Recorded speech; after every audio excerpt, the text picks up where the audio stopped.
यहां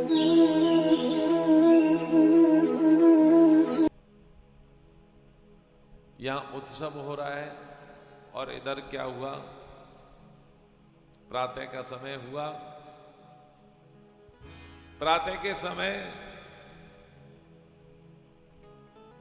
जैसे ही योग माया ने रोना आरंभ किया, वैसे ही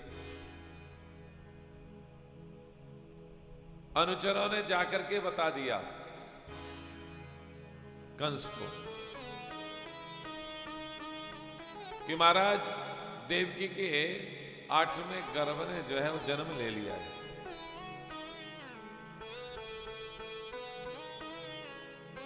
भागा कि मैं चल करके देखता हूं। तो जैसे ही भागा, उसकी धोती जो है वो अटक गई देहली में। अब जोर जोर से चिल्ला रहा, गिर गया और गिर गया तो चिल्ला रहा है, हे कृष्ण मुझे छोड़ दो, हे कृष्ण मुझे छोड़ दो।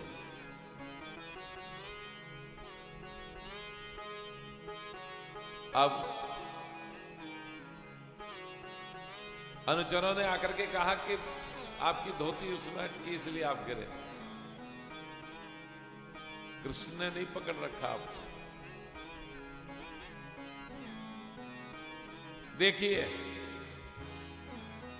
ध्यान देना कि अगर ऐसी स्थिति हमारी आपकी हो जाए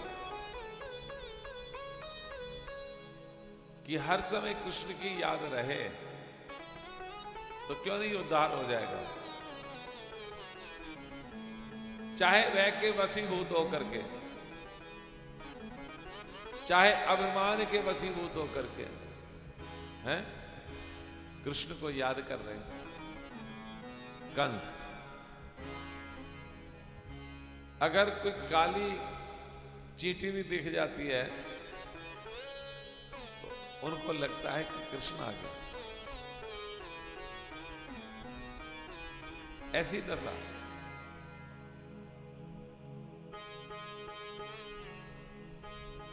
उठे, उठ करके चले। अब वहां जाकर के देखा तो देवकी जी ने कहा कि भैया ये तो तुम्हारी भांजी है। अरे इसने तुम्हारा क्या बिगाड़ा है, इसको तो छोड़ दो।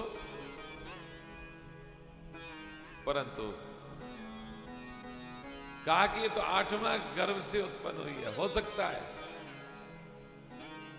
देवता बड़े मायावी हैं, लड़की के रूप में ही जो है विष्णु आए हो, इसलिए मैं से नहीं छोड़ूंगा।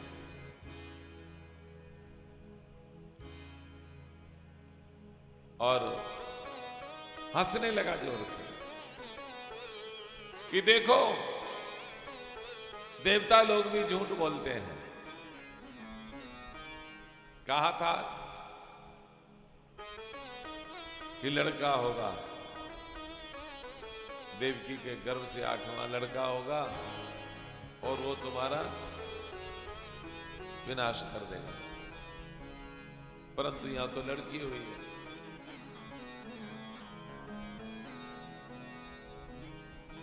देवकी जी के हाथ से योग माया को पकड़ लिया। योग माया को पकड़ लिया और पकड़ करके जो है जैसे ही पछाड़ने लगे कंस, योग माया कंस के हाथ से छूट करके और चली गई आकाश मार्ग से जाकर के विंध्याचल पर्वत पर जाकर के विराजमान हो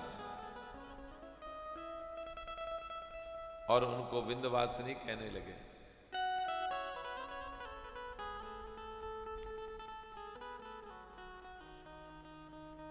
आकाशवाणी हुई कि अरे दुष्ट, तुम मुझे क्या मारोगे? तुम्हारे मारने वाला इस संसार में पैदा हो चुका है।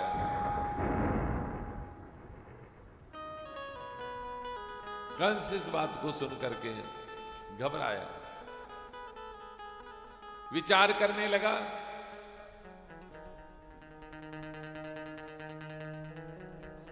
कि मैं किसको बुलाऊं,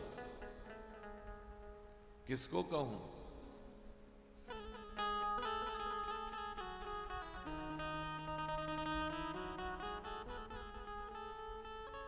तो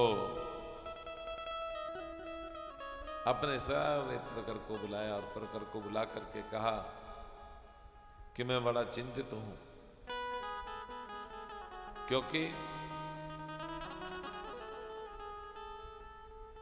आकाशवाणी ने कहा है कि तुम्हारे मारने वाला इस ब्रज में प्रकट हो चुका है। तो क्या किया जाए? एक ने कहा कि महाराज पूतना को बुला लो,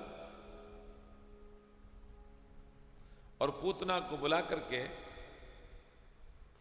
वो अपने कालकूट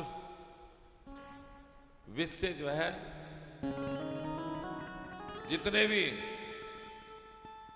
नव शिशु हैं उन सबको जो है अपना दूध पिला पिला करके सबको ब्रज में समाप्त कर देगी। इस बात को सुनकर के और कंस ने ऐसा ही किया, और इधर धूम मची है।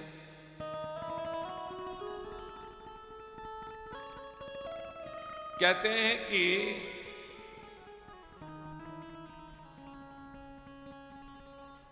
भैया 6 महीने की रात हो गई,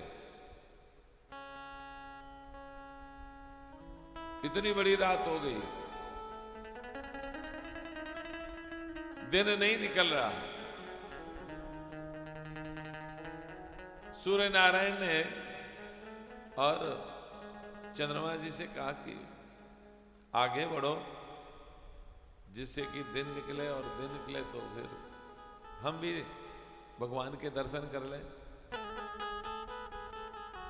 कहा कि महाराज जब भगवान ने श्री राम का अवतार धारण किया था तो आप भी तो एक जगह खड़े हो गए थे, तब 6 महीने का दिन कर दिया था आपने। अब मेरे वंश में भगवान का प्रागट्य हुआ है, तो अब आप मुझे भी जो है दर्शन का आनंद लेने दो ना। इस प्रकार पता ही नहीं लगा किसी को, बहुत अनेक प्रकार से जो है बधाई देने के लिए ब्रज गोपियां आ रही हैं। एक ब्रज गोपी दूसरी ब्रज गोपी से कहती है कि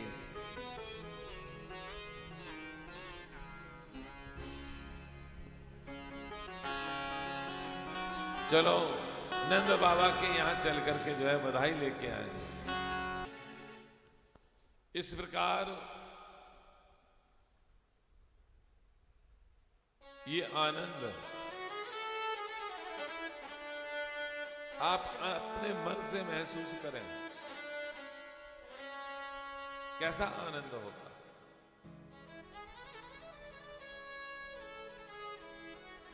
जन्म उत्सव श्री कृष्ण को करन लगे नंदिरा,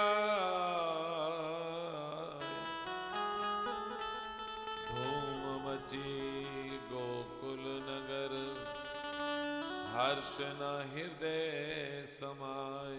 हर्ष न हृदय समाय।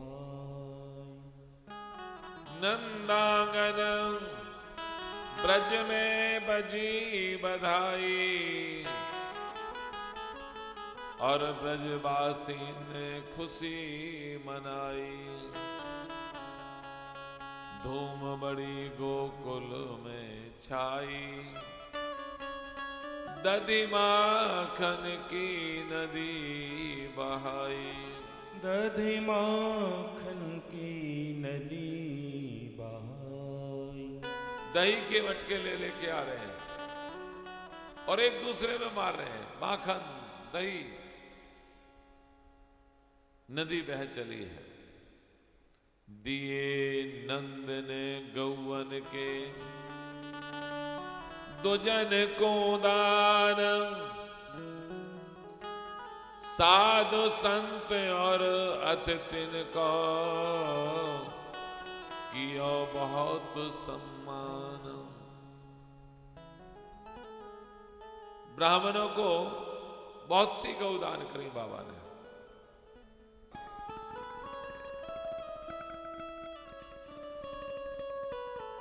यहां पर बाबा ने बहुत सी गौओं का दान किया। साधु संत और अतिथियों को बहुत सम्मान किया। अब भगवान 6 दिन की छठी बंधावे गावे नारी, जाए लाला की सब बलिहारी। नंद आनंद छायो ब्रज में भारी, अद्भुत छटा कृष्ण की न्यारी। ब्रजवासी सब ही कहें जय जय जय नंद राय। धूम मची सब रंग रहे और आनंद रहे मचाए।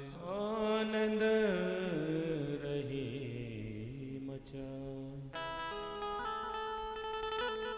इस प्रकार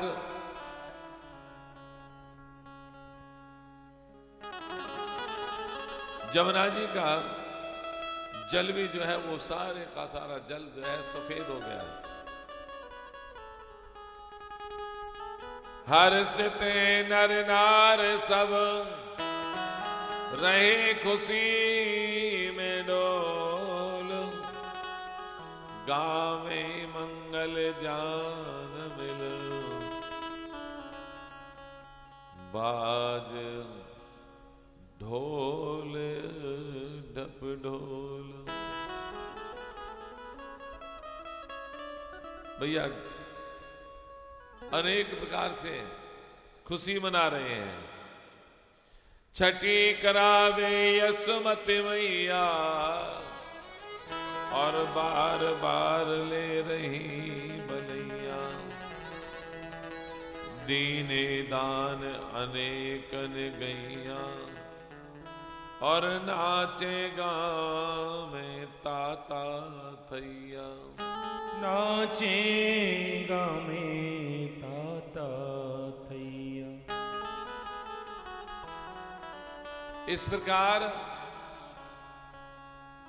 यहां पर छठी मनाई जा रही है।